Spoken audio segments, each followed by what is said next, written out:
So this revision video is going to be looking at different types of guidance.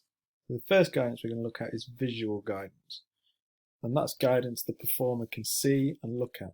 So visual guidance often includes a demonstration of techniques or skill by another person, for example the coach, or like us in PE, the teacher, or maybe a student who's good at that sport or good at that technique. They might do a demo. Can also include watching a DVD, looking at slow-mos, looking at different angles. It could be a still image like a poster or photograph. So for example, in a javelin lesson, a teacher or coach may provide you with a demonstration. So we might show you how you throw the javelin. We might also provide you with a poster or photo of someone performing the javelin technique. They might have annotations with numbers and, for example, pointing at this arm to keep it straight, your front arm to point, lean back.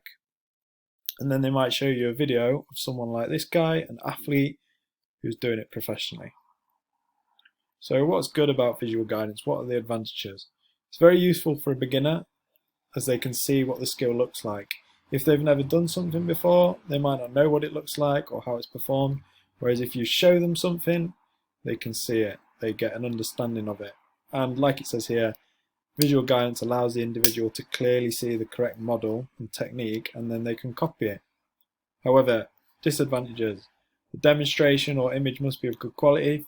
If you do a bad demonstration, you're going to be teaching the wrong technique, which will make them worse at the performance or the skill rather than better. And you need to make sure performers are paying attention. So, like some people in PE lessons aren't listening, then when we come to do it, they have no idea because they've not listened or looked. So if they're not watching or looking, they're not going to know what to do. Verbal guidance. So verbal guidance is provided by another person speaking to you. So verbal guidance is only really going to work with a beginner if they have visual guidance so they can see what it looks like as well, and then the verbal guidance can help be some guidance on top of that. Should also not be too long or complex so they can understand it. If you give lots of detail and lots of fancy words and go on about a skill, beginners are just going to forget all that. They need it to be nice, short, sweet and easy to understand. And you need to make sure everyone can hear. Like in PE, if you're not listening, people are talking, you're not going to hear the guidance, which is going to make it harder to follow. And then you want to give the guidance, the verbal guidance, after the performance, so then the performer can concentrate during the actual movement of a skill or performance and not get confused.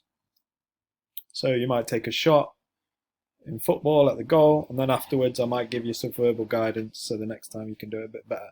But if I shouted it to you as you're mid kicking it, it's going to probably confuse you and I'm not actually going to have enough time to explain it. So they use lots of verbal guidance with elite performers. It's likely to be longer and more complex than any guidance given to a beginner. It means you can fine tune, so really specifically improve your technique, and you don't really need visual guidance as they're already likely to know what the skill should look and feel like if they're elite. So manual guidance. This involves physically moving the performer into the correct position. So for example, holding a performer's wrist in tennis to guide them through the movement of a forehand shot. Standing behind a golfer at the driving range, holding their arms and hands for a golf swing. Or like the example here, supporting a tuck somersault in gymnastics or trampoline. So as they're turning over, you put a hand on their back to help them flip over.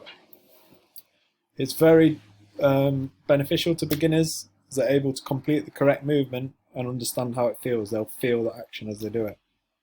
However, it should not be used for too long, as then it might become their normal response and they might become over-reliant on being given manual help. Elite performers are unlikely to need this unless there is an unexpected flaw in their technique. So elite performers won't really use this unless they're getting something a little bit wrong, and then the coach might come in, give them some manual guidance, and they'll fix it. So mechanical guidance. This involves using aids or objects to assist the performer. So manual guidance involves physically moving the performer, whereas mechanical guidance uses aids or objects like mechanics. So, for example, in swimming, you might use a float or armband, or here you can see the trampolinist is using a harness. So mechanical advantage is useful for beginners. It supports and guides them. It's a bit like manual. They can feel the movement, but they can also feel safe, particularly during dangerous skills. So doing a flip on the trampoline, if you've got the harness to help you, you know that if you get it a bit wrong, you're still going to be clipped into the harness and not struggle. With swimming, if you've got your armbands on, you know if you get a little bit out of your depth, you've got the armbands to support you. Whereas the disadvantage is the equipment needed may be expensive. So we don't have the harness at school. The performer may rely on the aid like they rely on manual guidance. And that's it for guidance. So hopefully that has helped.